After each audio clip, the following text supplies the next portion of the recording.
واكشف لكل الكروب واكفي أذى المؤذين ثم الصلاة والسلام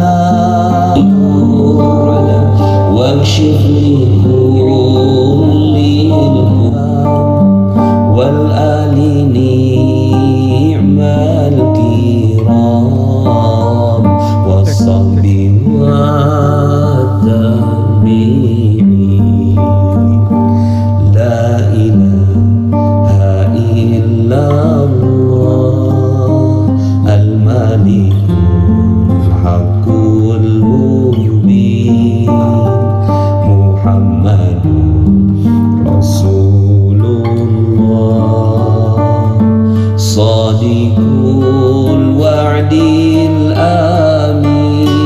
الآمين لا إله إلا الله الملك الحق المبين محمد رسول الله صادق الوعد الآمين لا إلا الله الملك الحق المبين محمد رسول الله صادق الوعد الآمين لا إله إلا الله الملك الحق المبين محمد رسول الله صادق الوعد الآمين يا أرحم الراحمين.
وعافية الأبدان وشفائها ونور الأبصار وضيائها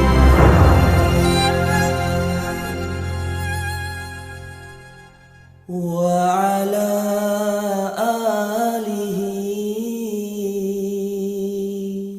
وصحبه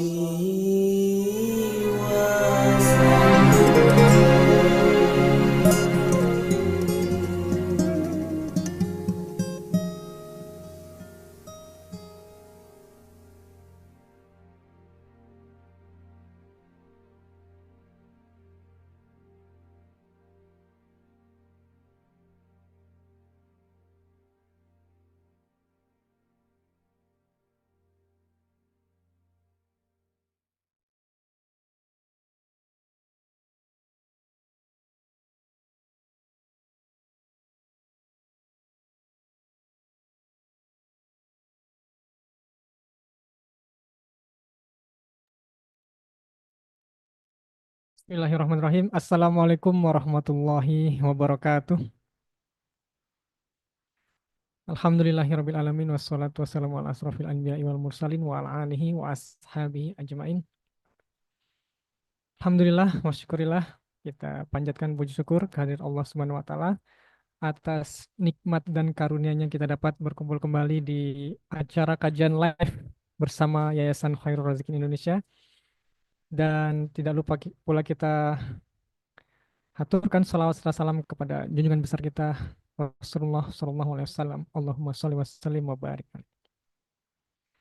Dan tidak lupa pula kita doakan gurunda kita, founder kita, pembimbing kita, Ustadz Nasrullah. Semoga selalu dalam kebahagiaan, dalam kemuliaan, diberkahi jalan dakwahnya, dimudahkan, dan selalu dalam lindungan Allah Subhanahu wa Ta'ala.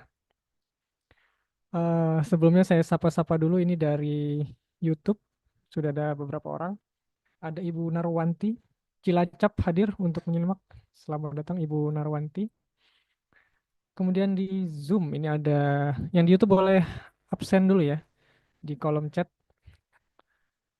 Di Zoom kita ada Bu Cicin, ada Bu Estriana, ada Ibu Ifah dari Cimahi, ada Mama Akbar, ada Ibu Nurul, Ibu Pratiwi, Ibu Sri Erwanti, dan Ibu Sri Hidayah. Ya, terima kasih ibu-ibu yang sudah, ayah bunda yang sudah istiqomah dalam kajian kami, eh, menambah ilmunya, menambah sharingnya. Seperti biasa, sambil menunggu yang lain, akan saya sharingkan program-program di Yayasan Khairul Razikin Indonesia.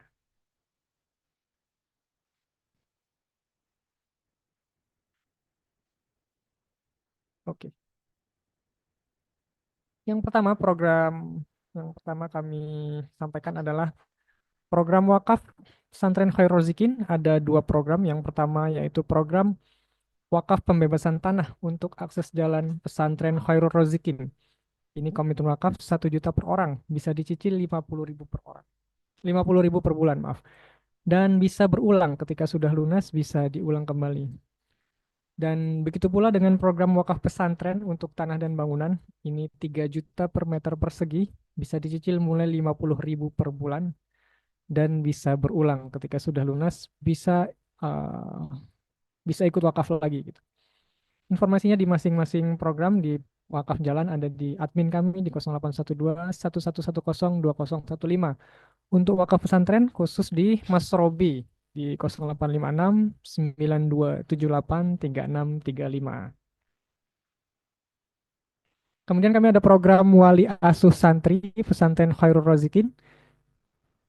Di kami ini programnya pesantren partisipatif, jadi semua orang bisa berpartisipasi untuk mensupport kebutuhan pendidikan santri pesantren Khairul Razikin. Salah satunya adalah program Wali Asuh Santri. Jadi nanti akan dipilihkan santri untuk menjadi wali asuhnya dalam jangka waktu tertentu, dalam nominal tertentu dengan komitmen. Nah, nanti untuk informasi atau pendaftarannya di 0857 7247 8278 di Mbak Ilda. Nanti juga akan mendapat laporan terkait santri asuhnya. Kemudian support santri secara umum, support kebutuhan santri secara umum untuk kebutuhan sarana belajar, untuk kebutuhan konsumsi, dan kebutuhan lainnya ini di rekening support santri ya di 551226730 Bank Syariah Indonesia. Untuk informasinya silakan ke admin kami di 0812 1110 2015. Bisa juga melalui QRIS yang tertera. Bisa disimpan di foto atau di screenshot untuk sewaktu-waktu. Misal mau rutin sedekah subuh, tinggal scan QRIS yang tersedia gitu. Kemudian zakat. Zakat nih. Terkait harga, kemarin harga emas lagi naik ya. Dan biasanya nggak teringat gitu apakah sudah wajib zakat atau belum. Misal sudah 85 gram minimal itu wajib zakat. Nah, bayar zakatnya bisa di Yayasan Khairul Razikin Indonesia. Untuk konsultasi ataupun informasi, misal bertanya-tanya tentang nisab dan haulnya, tentang batasan-batasannya, bisa di 0812 1110 2015. Dan untuk kemudahan juga kita ada website di khairulrazikin.id. Di sana ada program-program yang sudah tersedia, ada sedekah subuh, wakaf, kemudian kebutuhan santri, zakat pun ada di sana. Yang ingin lebih mudah bisa melalui khairulrozikin.id. Dan ini ajakan kami untuk menjadi pejuang askar amil zakat khairul rozikin bersama-sama untuk mengajak orang-orang berzakat infak sedekah dan wakaf melalui pejuang askar. Untuk pendaftaran bisa melalui website di khairulrozikin.id, tinggal klik pejuang askar dan isi datanya. Atau untuk bantuan hubungi admin kami di nomor yang sama tadi 0812 1110 2015. Dan follow akun media sosial kami yang ada di Telegram, ada di Instagram, YouTube, dan juga TikTok.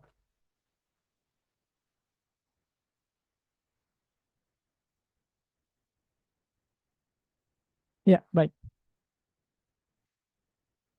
Kita kembali ke kajian kita. Pagi hari ini kita insya Allah tentang derasnya rezeki. Bagaimana sih rezeki deras itu datang? Yaitu berhubungan dengan datangnya bersama keridoan menerima takdir.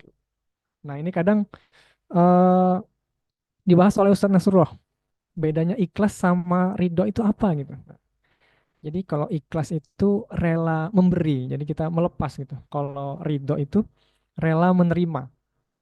Jadi bedanya itu, kalau ikhlas rela memberi, kalau ridho rela menerima. Nah, ridho ini rela menerima. Kalau ridho dengan takdir berarti rela dengan ketetapan Allah.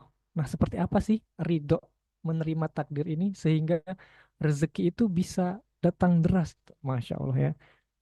Baik, kita sudah bersama pemateri kita, guru kita yang luar biasa, Bu Diah Puspitawati yang sudah hadir di tengah-tengah kita. Assalamualaikum Bu Diah. Iya, Waalaikumsalam warahmatullahi wabarakatuh. Wah, kita sudah siap dengan derasnya rezeki yang datang nih Bu Diah. Iya, Masya Allah. Baik, dipersilakan Pada Budi.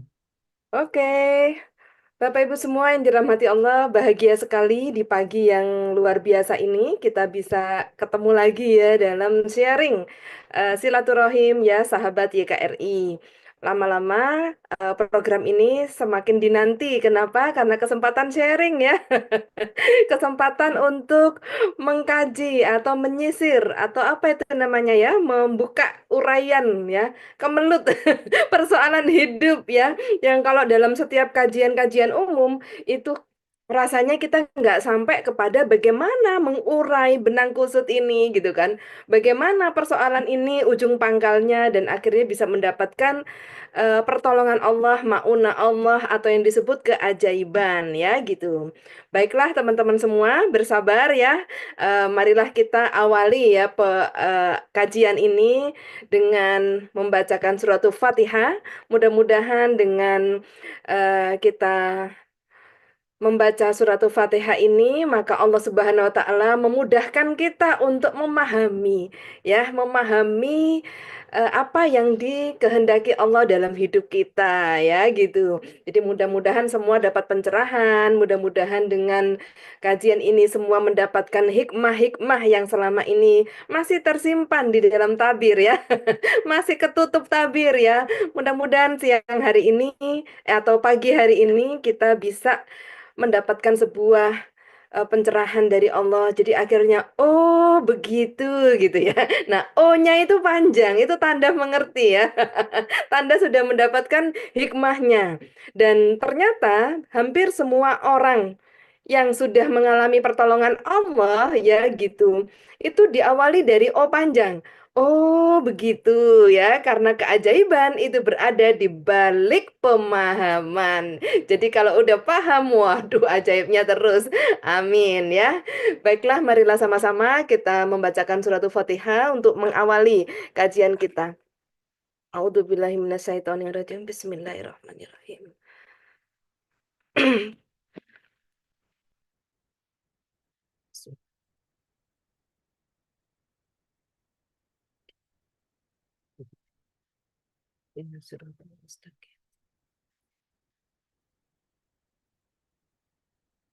Amin, amin, ya Robbal Alamin, ya.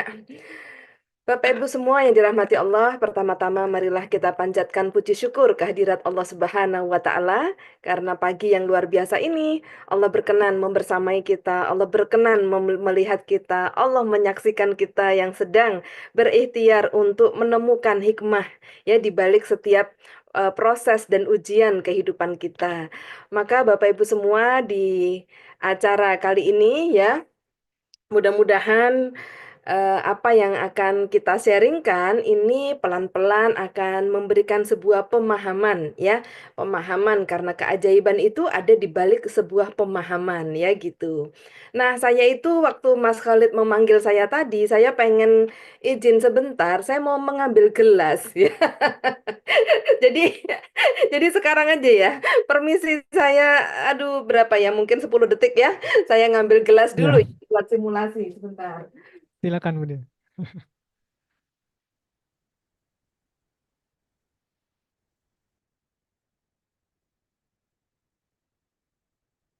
Nah, baik. Iya, saya sudah ngambil gelas. Baik, Bapak Ibu semua, kan kita sering ya apa mendengar gitu loh kalimat bijak ya gitu. Jadikan sholat dan sabar sebagai penolongmu gitu kan. Sabar aja dengan takdirnya Allah. Ini tuh udah takdir gitu kan. Ini tuh sudah ketetapan Allah. Terima aja. Tapi kan di dalam jiwa kita itu ada nafsu, ada ego yang dia itu meronta-ronta ya. Ya gitu. Nafsu kita, amarah kita ya gitu atau yang disebut apa itu namanya ego kita itu meronta ya gitu. Ego kita itu nggak mau nerima yang nggak enak ya gitu. Jadi ego kita itu maunya dimengerti, dilayani, dikasihani, dikasih semua yang enak, itu ego ya gitu ya. Dimana pada saat kita eh, memelihara ego kita, maka yang ada kita menjadi manusia yang rakus, kita menjadi manusia yang tidak bisa menerima takdir dan lain-lain. Karena definisi hidup yang kita anut pada saat kita melihara ego ini adalah semuanya yang nggak bagus tadi ya gitu. Jadi akhirnya kita menjadi manusia yang eh, tidak indah ya gitu. Ucapannya menyakitkan orang, prasangkanya buruk terus ya, tidak bagus. Kemudian dikit-dikit nggak nyaman ya. Ini tanda orang yang selalu melayani egonya, selalu mengasih makan egonya gitu ya. Nah, jadi teman-teman semua sejatinya ya, sejatinya keberkahan itu datang kepada orang yang mampu ya mengendalikan hawa nafsunya ya. Ego itu apa? Ego itu hawa nafsu ya gitu. Nah, jadi teman-teman semua pada saat kita mulai berjalan menuju area ini, nah, saya ingin memberikan sebuah simulasi teman-teman ya gitu. Simulasi itu apa? Simulasi itu begini. Hati manusia itu bagaikan wadah ya gitu. Hati manusia itu bagaikan wadah. Nah, wadah ini kalau udah penuh dengan semua yang nggak bagus, ya, yang tidak bersih, contoh ini gelas, habis dipakai untuk minum jus mangga, ya gitu, gitu kan, habis dipakai minum jus mangga. Pasti banyak bekas ya di gelas ini, gitu kan. Nah, lalu kita pengen minum air putih yang bersih, ya, yang menyehatkan tubuh gitu ya. Kira-kira ini harus dicuci dulu nggak? Atau kita mau nuangkan air putih itu di dalam gelas bekas jus mangga atau bekas minum kopi yang banyak sisa ampasnya gitu. Kira-kira kalau kita mau minum air yang bersih, ini dicuci nggak, Mas Khalid? Pasti dicuci dulu, Bu. Iya. Nah, jadi sahabat semua, Allah nggak mungkin, ya, Allah nggak mungkin mengisi hati kita dengan rezeki-rezeki baru jika ya hati kita ini nggak dicuci ya gitu. Nah, gelas ini dicucinya pakai sunlight, nyebut merek lagi, pakai sabun ya gitu ya. Gelas ini dicucinya pakai sabun. Nah, bagaimana mencuci hati manusia gitu kan. Nah, jadi teman-teman semua pada saat kita mengenal ilmu ini diterangkan dalam ilmu magnet rezeki adalah yang pertama paradox of candy, gitu kan. Yang kedua detox rezeki. Nah, saya mulai ingin sharing, Bu, bagaimana sebuah kejadian takdir Allah, saya ini mobilnya diserempet, Bu, saya nggak salah, ya, gitu. Nah, jadi takdir yang tidak menyenangkan ini, ya teman-teman semua, ini apakah detok rezeki ataukah bungkus permen? Karena pemahamannya kalau detok rezeki itu, kalau bungkus permen itu berarti kan ini bungkusnya. Kalau diterima, permennya datang. Ya, kapan disebut bungkus permen? Yaitu pada saat kita minta sesuatu yang baru dari Allah. Ya, minta sesuatu yang baru itu, ya Allah pengen mobil baru, pengen uang tambahan yang banyak, berarti kan jumlah yang baru. Kemarin uang mentok-mentok sekian gitu ya. Saya pengen Allah kasih uang dengan nominal yang baru, yang nambah banyak. Berarti kan sesuatu baru yang kita inginkan ke Allah. Keinginan kita itu selalu yang baru, gitu ya. Maka, teman-teman semua, karena kita pendosa, kita banyak perisainya. Salah satu cara Allah melepaskan perisai kita adalah ya dengan diberikan bungkus permen. Ya gitu. Karena pada saat kita mengalami bungkus permen, oke, kita kaget ya, kita kaget, wow keren cari Allah, tobat bahwa setiap bencana musibah datangnya dari dosa kita sendiri gitu ya. Sehingga kapan itu disebut bungkus permen? Pada saat kita minta sesuatu ke Allah, LOP gitu ya. Kita LOP, ya Allah saya mau ini gitu ya. Maka yang ditunggu bukan ininya, yang ditunggu bukan keajaibannya, yang ditunggu bungkus permennya. Ya, karena bungkus permen ini adalah wasilah turbonya mempercepat datangnya rezeki. Ya, misalnya kita udah taubaholik, kita sudah taubaholik, kok nggak datang-datang, Bu? Berarti kan tobat kita belum diterima. Karena syarat atau tanda-tanda diterimanya tobat kita, salah satunya adalah datangnya rezeki itu. Ya gitu. Jadi teman-teman semua pada saat rezeki belum datang ya, dengan sholat taubat atau ritual sholat taubat kita, maka diciptakan atau diberi Allah, ya diberi Allah percepatan ya terjadinya keajaiban dengan bungkus permen. Jadi kalau bungkus permen datang harusnya senang. Betul ya, harusnya senang. Ya gitu. Kenapa? Karena berarti ya, tidak semua orang diizinkan mendapatkan bungkus permen sama Allah. Yang dikasih bungkus permen berarti sedang diperhatiin banget sama Allah. Yang lain tidak diberi fasilitas khusus, Anda diberi fasilitas khusus itu. Harusnya seneng, gitu kan? Nah, bungkus permen itu bagaikan apa, Budia? Ya, bagaikan membersihkan gelas ini tadi. Sampai gitu ya, sampai di sini dapat gambaran ya. Nah, jadi teman-teman itu yang pertama, ya. Pada saat minta sesuatu, oke, sama Allah LOP karena kita pendosa, maka Allah nggak mau ngasih sesuatu di tempat yang tidak bersih. Maka tempat ini, jiwa ini, hati ini yang tidak bersih dibersihin lewat bungkus permen. Ya, bungkus permen itu biasanya nggak segitunya kok ya, tapi kadang-kadang kita lebay aja ya, gitu ya. Nggak segitunya, ya, gitu. Dahsyat, tapi nggak gimana-gimana gitu kan. Ya langsung cermin ajaib aja, gitu kan. Nah, jaminannya apa, Budia? Kalau kita ridho menerima bungkus permen, ya ridho itu berarti diem. Ridho itu paham. Kenapa bungkus permen itu terjadi? Ya, kalau paham itu nggak gelisah, nggak nyari pertolongan yang selain Allah, ya.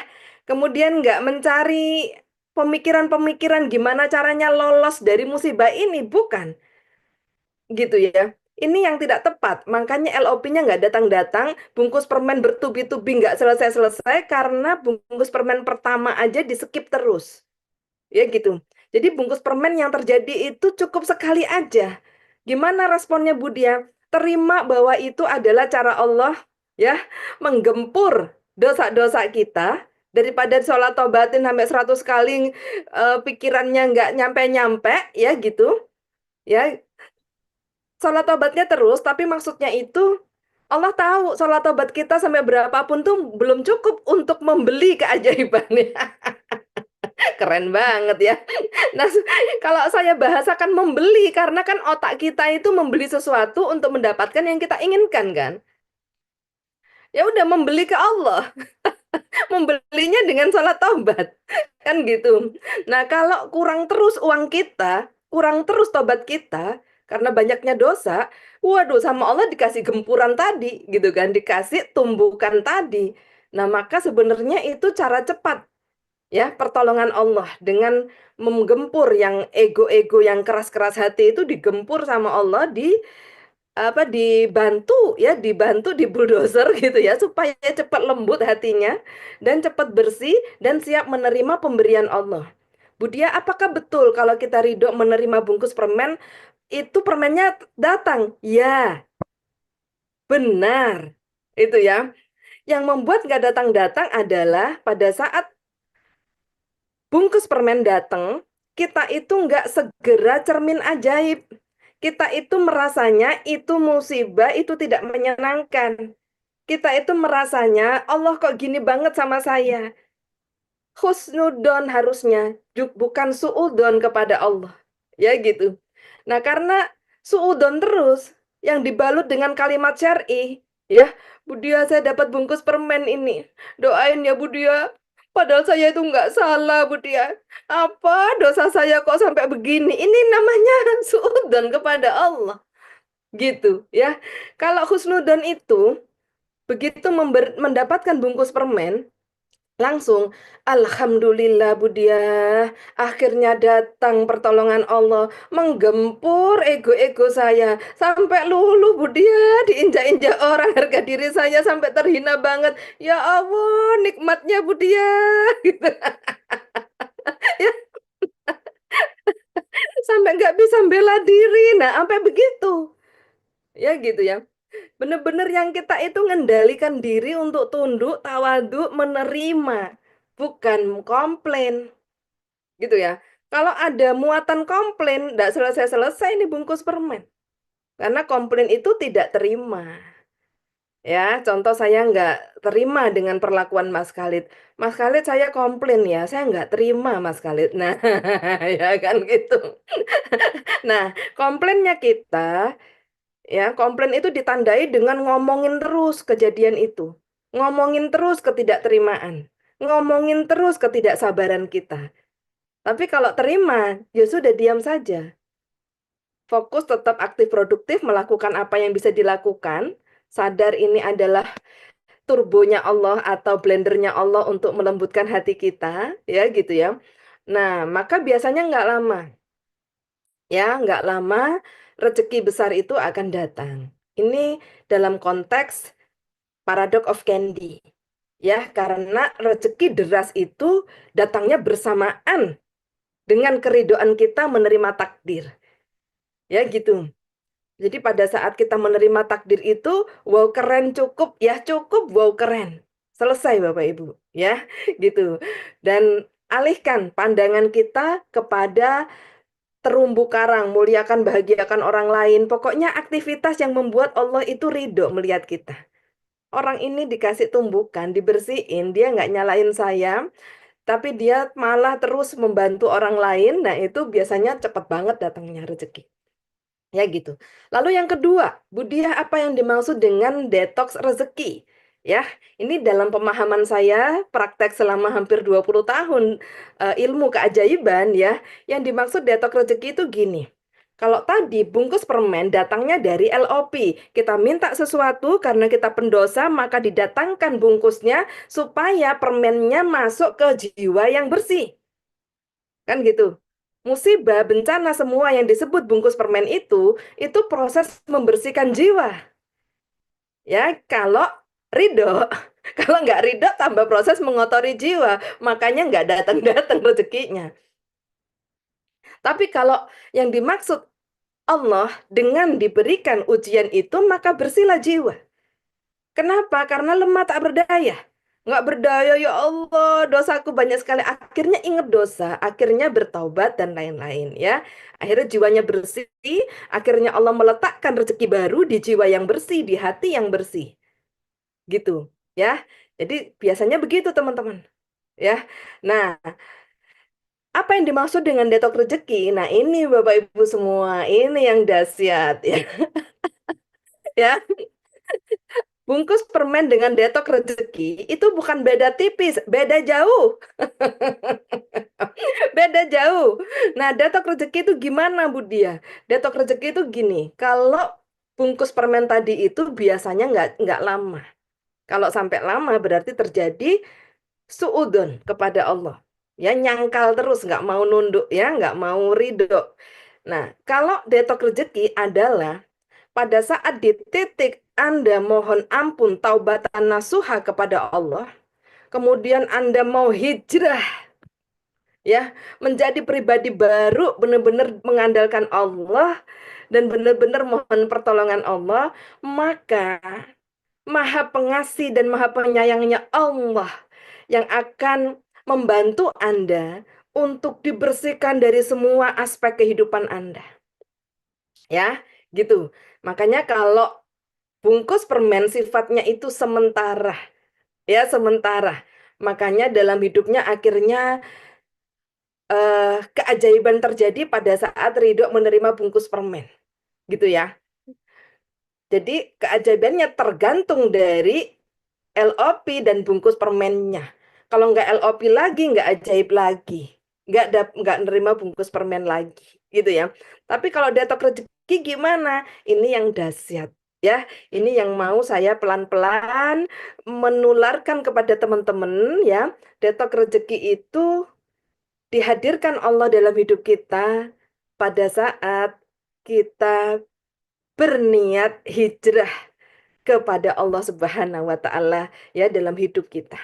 Ya, sudah tekad hasbi Allah, cukup Allah saja, maka biasanya Allah menyambut keinginan kita, tekad niat kita ini untuk berhijrah dengan datangnya detoks rezeki. Ya, gitu. Nah, jadi detoks rezeki adalah proses di mana gelas yang sudah pernah dipakai untuk kopi, untuk jus, untuk susu, untuk teh ya, yang berkerak-kerak ya gitu. Nah, ini direndam Allah dalam waktu yang kita tidak bisa tentukan, teman-teman semua. Ya, saat 2000 berapa ya? 21 ya, 2021, 2020 ya. Saat saya mengalami detoks rezeki saya, teman-teman, Masya Allah. Kalau hari ini bisa makan enak dan bisa juga berbagi makanan ya kepada anak-anak santri yang di belakang saya ini ya, pada bawa snack box semua ya. Kayaknya yang paling bahagia wajahnya Ustadz Ali. Jadi sampai ketawa ngakak kayak gitu ya. Sampai bisa berbagi ke hari ini ada 200 santri yang kita apa rangkul ya teman-teman. Nah, saya pernah ngalamin ya, ngerasain nggak bisa makan itu teman-teman. Jadi saat itu tidak bisa ditentukan waktunya.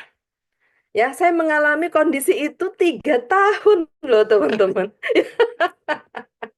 3 tahun tanpa kejelasan ya, tanpa sebuah jaminan ada orang yang mau nolong saya atau enggak, tanpa meminta belas kasihan karena betul-betul pada saat saya berniat hijrah hasbi Allah, cukup Allah saja, berarti saya harus mengabaikan semua pertolongan manusia ya, yang ujungnya itu pamrih, ujungnya ada ekornya gitu ya, atau ujungnya itu berupa pinjaman dan lain-lain. Bukan teman-teman ya. Saya benar-benar menjaga hati saya gitu kan untuk melihat tanda-tanda pertolongan Allah yang datangnya itu seperti kisah-kisah yang dijelaskan di dalam Al-Qur'an, kisah-kisah yang dialami oleh para alim ulama ya, kisah-kisah yang dialami oleh para nabi gitu ya.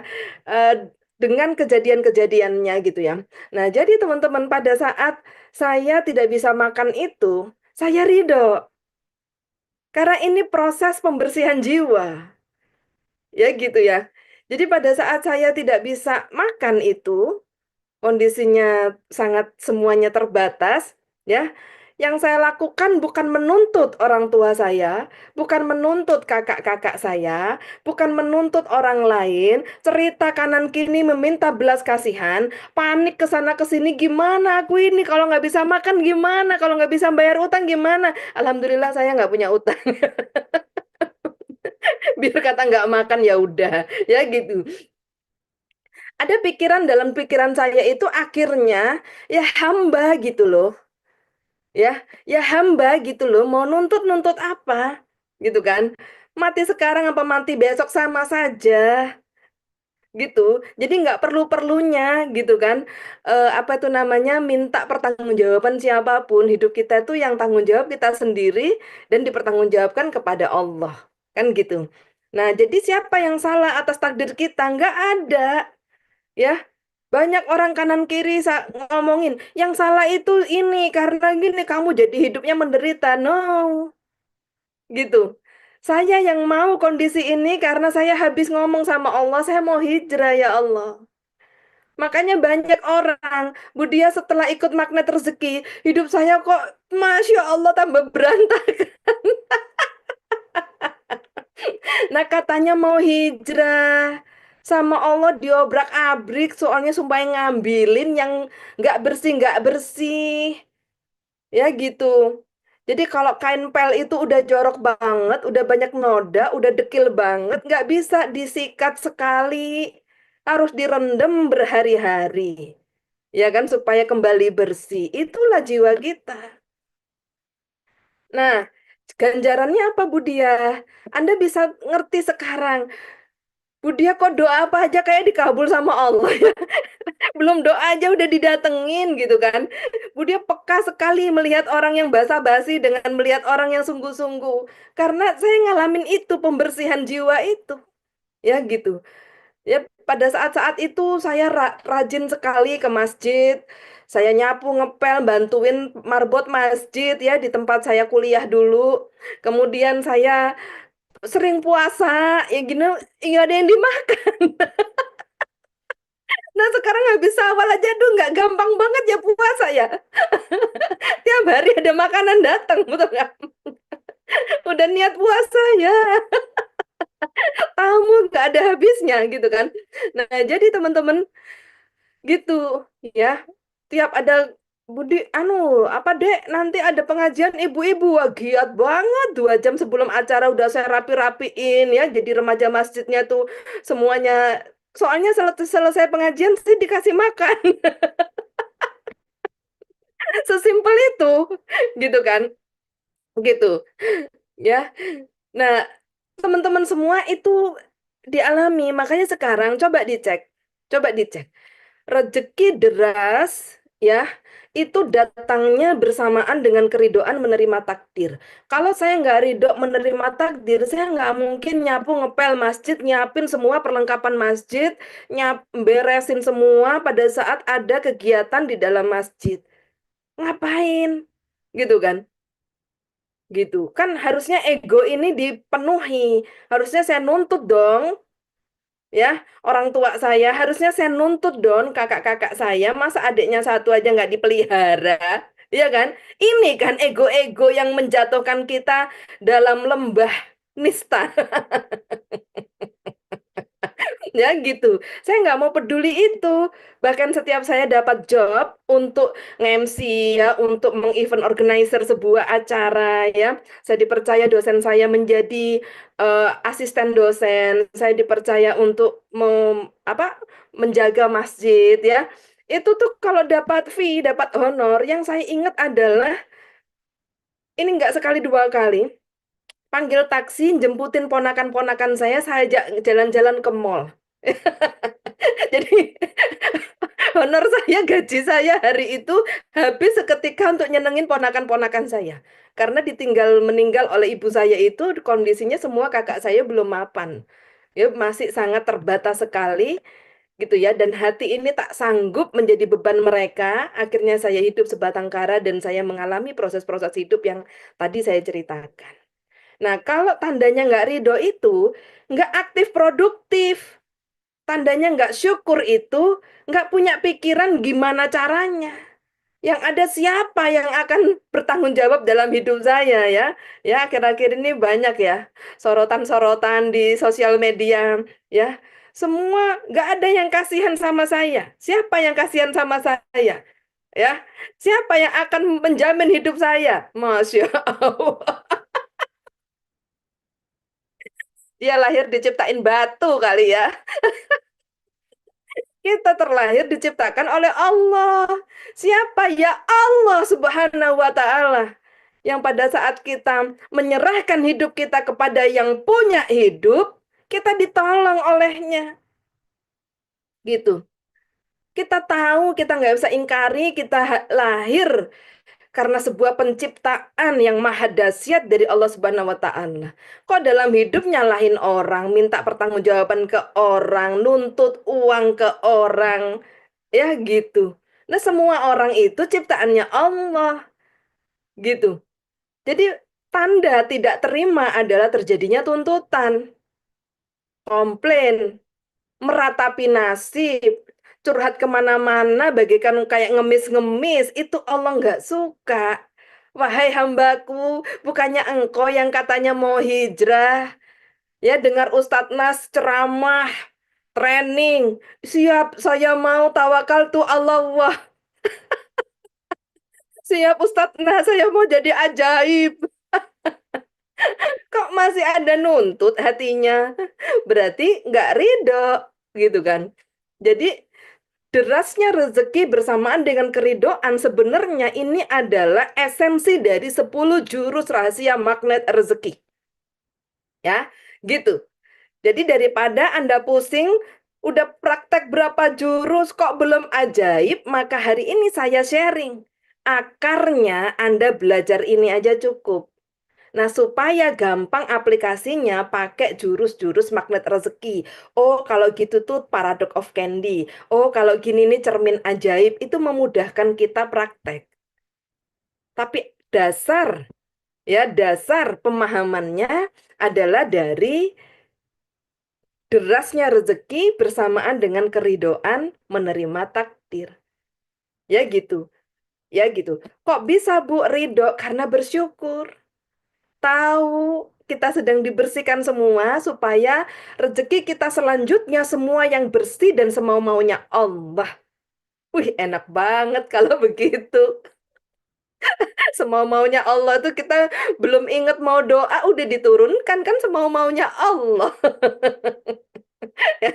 Nah, pada saat dibersihin gelas ini kalau lagi dibersihin bekas-bekas teh itu nggak bisa hilang hanya dengan sabun loh. Bekas-bekas teh yang dipakai ngencam teh atau apa, ini jadi kerak, betul? Di hati kita penuh kerak loh, ya. Keraknya memelihara ego, minta dilayani, ya, minta dilayani, minta dihargai, minta dihormati, minta disebut terus nama kita, minta diakui, itu ngerak loh di dalam hati kita. Nggak bisa hilang dengan sekali ikut THMR atau SHMR. Makanya tahu ilmunya nggak apa-apa, sekali-sekali ikut THMR, SHMR. Atau ada yang terus-terusan ya, kemanapun Ustadz Nas berada, ikut terus supaya jadi ajaib. Saran saya, ya, jangan hanya seneng bersama Ustadz Nas karena kebanjiran barokahnya beliau, betul itu, betul, ya gitu. Tetapi mulailah memahami lebih baik nih kerak-keraknya yang ada di dalam diri kita ini direndam. Direndamnya pakai apa? Pakai penerimaan akan takdir. Sampai di sini dapat gambaran? Biarkan rendeman ini, biarkan persoalan itu hadir. Biarkan Allah semau-maunya gosok, nyuci, pakai abu gosoknya Allah ya. Peri-peri, ngeri-ngeri sedap di dalam hati. Biarkan itu semua. Semakin saya didetok sama Allah, semakin saya gini. Teruskan ya Allah, luar biasa ya Allah, nikmat sekali. Teruskan ya Allah, sampai aku tak berdaya, tak kuat ya Allah. Teruskan ya Allah. Gitu, ya. Nah, jadi teman-teman semua, saat itu Allah semakin enjoy membersihkan kita. Ya gitu. Nah, makanya akhirnya saya ngalamin. Ustadz Nas pernah nanya ke saya, Budia, pada akhirnya kenapa kita harus berhati-hati dari dosa? Ya, bukan jawaban saya supaya bukan ajaib, bukan. Datangnya panjang, Ustadz. Datangnya lama banget, nggak mau. Karena udah mengalami sebuah detok rezeki, yaitu proses menerima takdir dengan ridho, sadar kalau sedang didetok, dicuci, digosok, disikat sama Allah, itu panjang, gitu. Ya, panjang. Di mana kita nggak bisa berbuat apa-apa akan takdir ini, tapi kita punya pilihan. Tetap bisa mensyukuri hidup ini dengan yang pertama merawat terumbu karang, ya. Kemudian yang kedua, aktif produktif. Justru pada saat detok rezeki nggak berdaya, do something. Lakukan sesuatu, ya. Lakukan sesuatu yang menghasilkan. Persoalan tetap jadi urusan Allah dalam membersihkan kita. Lakukan sesuatu. Ya, tiap merasakan perihnya detok rezeki, ingatlah makasih ya Allah. Terima kasih sedang mencuci saya, membersihkan saya. Kerak-kerak saya begitu tebalnya sehingga sampai rasa perih-perih sedap ya Allah. Kapan selesainya? Jangan ngomong gitu, itu menyinggung Allah. Ya gitu. Lama belum selesai ya belum selesai bersih, belum bersih ya belum selesai. Maka dalam melakukan syukur nikmat, aktif produktif, jangan buat dosa. Ya, yang dulu kalau kembaliannya kurang, diem-diem aja, atau konsumen nggak komplain. Hari ini karena nggak mau berbuat dosa, karena sudah terbiasa bersih, oh nggak terima. Ibu ini lebih, gitu kan. Gitu, terus orangnya, nggak apa-apa, 2.000 doang. Jangan ibu, ini lebih. Gitu, nggak apa-apa, oke izin ya bu, nanti masuk kotak amal. Ini harus sampai kayak gitu, karena udah terbiasa bersih, udah terbiasa nggak mau kesangkut sama yang tidak bersih. Ini Allah sedang datok rezeki, ya Allah sedang membersihkan kita dengan sebuah penderitaan hidup. Akan satu kejadian ya, penderitaan itu artinya gitu kan, bukan ketidaknyamanan, artinya satu kondisi di mana kita sama Allah disuruh sholat dan sabar untuk mendatangkan pertolongan. Jadikan sholat dan sabar jadi penolongmu. Datok rezeki ini harus bagi mereka yang akhirnya ingin hidupnya dilimpahi rezeki bersih semau-maunya Allah. Ya gitu. Nah, jadi teman-teman semua, datangnya bukan kayak Paradox of Candy, di mana ya Allah ini anakku belum bayaran SPP, ya Allah mohon ya Allah, lalu datang tumbukannya dar, ya kejadiannya sangat mengiris hati. Terus nggak lama permennya datang, uang sekolahnya anak bisa terbayarkan dengan ajaib. Nah ini namanya Paradox of Candy. Kalau datok rezeki nggak gitu.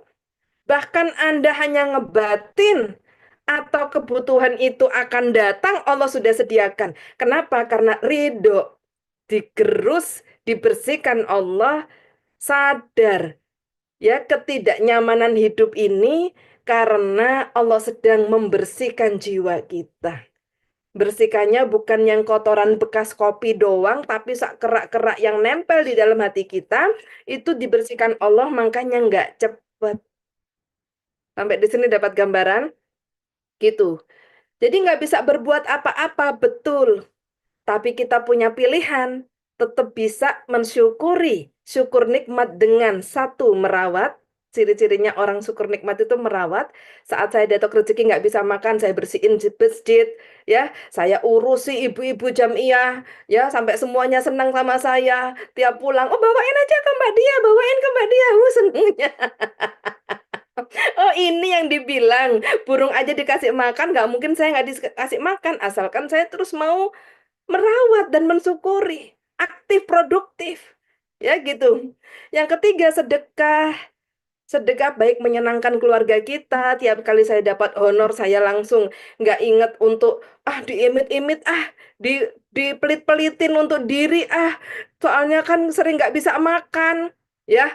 Nanti kalau saya kasih kesenangan atau beli-beli buat ponakan saya, buat keluarga saya, nanti saya makan apa? Lah ini udah tanda-tanda ini nggak kenal Allah, ya. Tanda-tanda ini nggak bakal dititipi rezeki lagi sama Allah. Ya, di otak saya tuh tiap kali saya dapat honor, ya, saya buka amplop saya, Masya Allah, langsung saya sudah persiapkan. Kita Sabtu besok mau makan di mana? Jadi kakak saya tuh sampai gini, emang kamu ada, aku habis gini, aku dikasih uang segini, ayo kita makan-makan semua, gitu kan? Habis langsung seketika. Tapi kepuasan hati itu luar biasa. Ya gitu kan.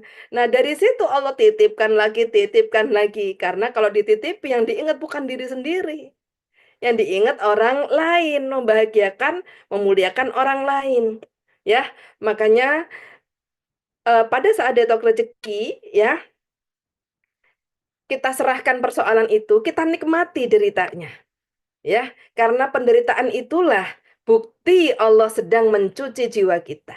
Kalau jiwa kita tidak menderita, kalau tidak ada sakit yang begitu nikmat di dalam hati, berarti kita masih dielus-elus sama Allah, berarti nggak dibersihin. Nggak mungkin nyuci gelas hanya pakai tangan begini. Oh, udah bersih ya? Nggak mungkin. Nyuci panci yang berkerak hitam, nggak mungkin hanya dengan sabun sedikit lalu dielus-elus tangan. Kalau mau bersih pasti dengan abu gosok, dengan Vim atau dengan apa tuh yang bisa di atau cairan-cairan kimia mungkin ya yang benar-benar yang meleburkan kerak-kerak itu. Nah, jadi sahabat semua, derasnya rezeki ya bersamaan dengan keridoan akan takdirnya Allah. Mari kita lihat bersama takdirnya Allah dalam hidup kita. Ya, bayangkan ya gimana nyeseknya di hati. Semakin nyesek, semakin nyelekit, semakin nikmat teman-teman ya. Semakin berarti Allah sungguh nyata membersihkan jiwa kita. Jangan jadikan kerak-kerak baru. Ya, kerak baru tuh gini, kotor nggak segera dibersihkan. Akhirnya masuk ke pori-pori, akhirnya nyerap, akhirnya mengerak menjadi bagian dari gelas ini. Betul kan? Itu. Marah nggak segera disolat tobatkan. Marah lagi, marah lagi, marah lagi, akhirnya bergerak di dalam hati kita. Ya, teman-teman semua. Ya, kebiasaan mengeluh nggak segera ditobati. Mengeluh sana. Gimana ya kalau nanti usahanya gini-gini gimana ya? Ini loh perisai menjadi kerak di dalam hati. Ya gitu. Ya. Nah, jadi teman-teman semua, persoalannya sebenarnya nggak apa-apa. Cukup jadikan sholat dan sabar sebagai penolongmu. Tapi gerutunya ini loh, keluh kesahnya ini loh, membuat kerak-kerak baru. Ya, saat saya mengalami kondisi 3 tahun dengan kondisi yang seperti itu ya teman-teman yang tadi saya cerita, teman-teman di kampus saya nggak ada yang tahu loh kalau saya ini kelaparan tiap hari. Ngertinya, iya Allah, dia kamu rajin puasa ya. Iya, ya Allah kamu aktif banget di masjid. Iya, gitu. Kok bisa sih kita itu mau istiqomah nggak gampang loh. Nah, makanya mau gampang harus dalam detok rezeki. Auto gampang, otomatis ya. Otomatis ya. Jadi tawadu ya gitu.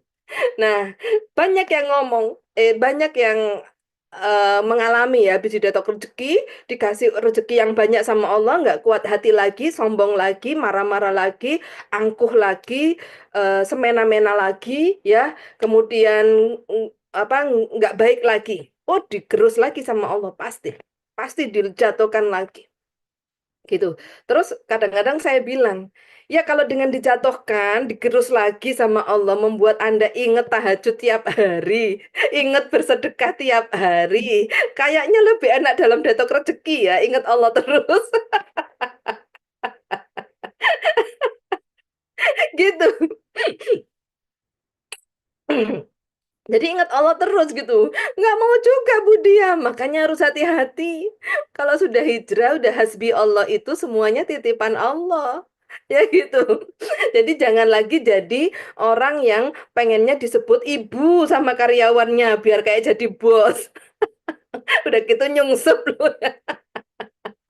Nyungsep lagi, tersisip ya -1 ya, tersisip rasa-rasa apa memiliki rasa-rasa jadi bos, rasa-rasa gitu ya.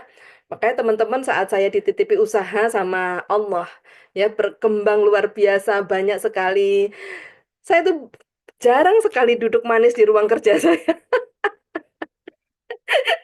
Saya punya banyak kantor, ruangan saya selalu kosong karena Budia adanya di jamaah di kampung-kampung isi kajian. Membantu orang berkarya ya gitu. Kita lagi di Kota Cimahi lagi bekerja sama dengan ibu-ibu PKK RT di sana seru banget untuk menghidupkan Jumat Berkah dan lain-lain gitu ya. Melebur dengan masyarakat bahagia banget ya dibandingkan harus duduk di meja kerja ngomongnya angker horor.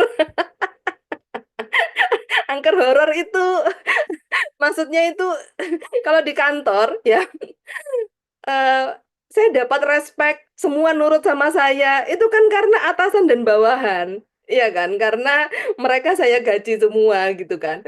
Nah, tapi kalau di masyarakat itu kerasa banget. Ya, support, totalitas, rangkulan, persaudaraan ini datangnya dari hati yang tulus, ya, hati yang saling apa menerima, hati yang saling mencintai, berkasih sayang, mau berbagi sesuatu. Jadi bukan karena atasan dan bawahan gitu ya, bukan karena bos sama karyawan gitu kan. Nah, jadi teman-teman sampai di sini kita dapat gambaran ya, derasnya rezeki bersamaan dengan keridoan. Ya gitu. Jadi bagaimana supaya kita bisa ridho, kita harus cermin ajaib. Cermin ajaib itu satu kondisi pada saat kita mau hijrah, kita mau jadi manusia ajaib, berarti perilakunya harus plus semua.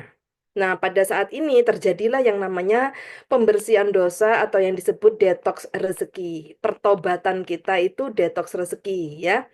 Diiringi dengan detox rezeki, tanda Allah sedang sungguh-sungguh membersihkan jiwa dan hati kita.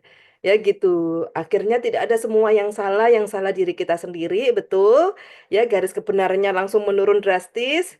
Kalau saya nggak sombong dulu, mungkin saya nggak akan didetok kayak gini, betul. Kalau dulu saya nggak arogan, saya nggak akan didetok kayak gini, betul. Kalau semua yang saya beri dulu karena Allah, ya mungkin hari ini ditambahkan bukan malah digerus sama Allah, betul. Ya, karena saat memberi ada unsur, ini loh aku sudah jadi pengusaha, aku rajin memberi, ini ada sisipan seperti itu, langsung Allah tidak ridho, ya gitu. Nah, jadi ini yang bisa saya sharing. Mudah-mudahan teman-teman semangat untuk menerima takdirnya Allah karena semua baik untuk kita. Ya, baiknya karena diri kita akan menjadi bersih sekali. Kalau bersih, Allah mau kasih rezeki semau-maunya terserah Allah. Nah, kalau wadahnya tidak bersih, Allah mikir ntar dikasih air apapun jadinya kotor terus.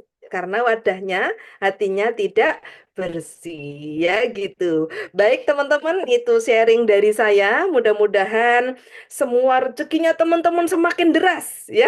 Karena sudah ngerti ilmunya, terima saja. Ya, terima saja takdirnya Allah dan tetap aktif produktif ya. Sekian dari saya, sampai jumpa di sharing selanjutnya. Silakan Mas Khalid. Masya Allah, Alhamdulillah. Terima kasih Nadia atas sharingnya Alhamdulillah. pada pagi hari ini. Insya Allah kita bertemu lagi pekan depan. Terima kasih atas sharingnya tentang keriduan menerima takdir, tentang detox rezeki. Ya, jadi kalau ibaratnya badan kita sedang detox itu sedang mengeluarkan keburukan-keburukan, sedang mengeluarkan racun. Jadi Ya, ada perutnya nggak enak, kemudian kepala pusing. Nah itu ibarat kita sedang ditimpa ketidakmudahan, itu berarti kita sedang detox rezeki oleh Allah. Baik, Bapak Ibu sekalian, terima kasih yang sudah hadir. Eh, Sama doanya semoga rezeki kita selalu mengalir deras. Dan sampai jumpa pekan depan. Wabillahi taufiq wal hidayah. Wassalamualaikum warahmatullahi wabarakatuh. Waalaikumsalam warahmatullahi wabarakatuh. Bagi yang Semangat askar, kita detox ya. jumpa lagi jam Wajahnya kalau 10. detox itu bahagia ya.